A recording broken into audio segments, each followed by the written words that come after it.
में जिस तिजोरी में तुमने लक्ष्मी रखी है, उसी अलमारी उसी तिजोरी के ऊपर उस दिए को रख दीजिए या उसके साइड में रख दीजिए। 4 दिए में से एक दिया मंदिर में रखिए, एक दिया पानी के स्थान पर रखिए, एक दिया तुलसी जी के क्यारे पर रखिए और एक दीप घर के हॉल में रखिए।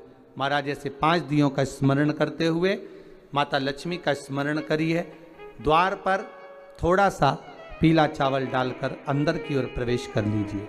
बस ये 5 दिवसीय पूजन जो आप माता लक्ष्मी की सुंदर शिव लक्ष्मी पूजन का स्मरण कर रहे थे, लक्ष्मी पूजन का 5 दिवसीय अवसर प्राप्त हुआ है।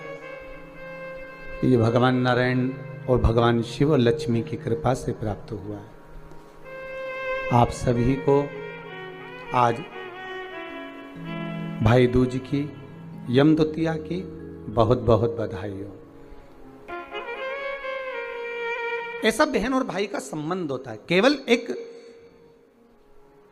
ये नहीं कि बहन ने अगर कुछ मांग लिया और भाई ने कुछ दे दिया वहीं तक का संबंध है, तिलक लगवाया और 100-500 का लिफाफा दे दिया वहीं तक का संबंध है। नहीं नहीं, इस दूज का नाम है यम द्वितीया। यम द्वितीया का मतलब है सूर्य नारायण भगवान की धर्म पत्नी माता छाया के गर्भ से जो पुत्र उत्पन्न हुए हैं यम, उनके बाद में जो बहन उत्पन्न हुई हैं यमुना जी। महाराज कितना आत्मीय प्रेम होगा अगर यमुना जी का संपूर्ण परिवार देखा जाए। यमराज शनि महाराज, यमुना जी, ताप्ती, कितना कितना सुंदर परिवार है।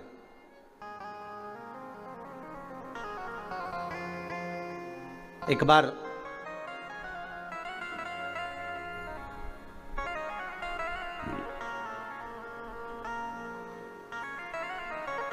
एक मुखिया जी ठाकुर जी की सेवा में लगे हुए थे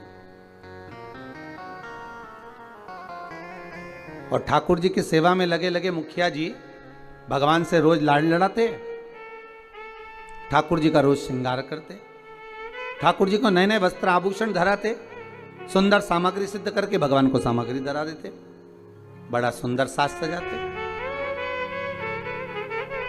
एक बार मुखिया जी की ग्रह दशा पर 7.5 आ गया और मुखिया जी की ग्रह दशा पर जब 7.5 आया, शनि जब लगा, अब मुखिया जी कष्ट में हो गए, परेशान हो गए, बड़े दुखी हो गए, आए दिन बड़े कष्ट में रहते। एक दिन मुखिया जी की आंखों में जब जल भर गया, नैनों में जल भर गया, तब श्री ठाकुर जी महाराज स्वयं प्रकट होकर पूछे, क्यों मुखिया जी आज आपके नैनों में जल भरा हुआ है, बात क्या है? शास्त्र कहता है, शिव महापुराण की कथा कहती है, जब आप शंकर भगवान पर जल चढ़ाएं या ठाकुर जी से लाड़ लड़ाएं, ठाकुर जी की सेवा करें, ठाकुर जी की अर्चना करें, पाठ करें, पूजन करें, ठाकुर जी का स्नेह लड़ाएं, उस समय पर श्रृंगार करते समय, पूजन करते समय, सेवा करते समय, भगवान की आराधना करते समय आपकी आंखों में जल नहीं होना चाहिए। भगवान की अर्चना करते समय जल क्यों आए,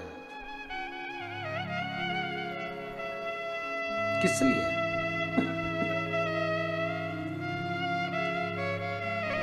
उस जल की महत्वता क्या?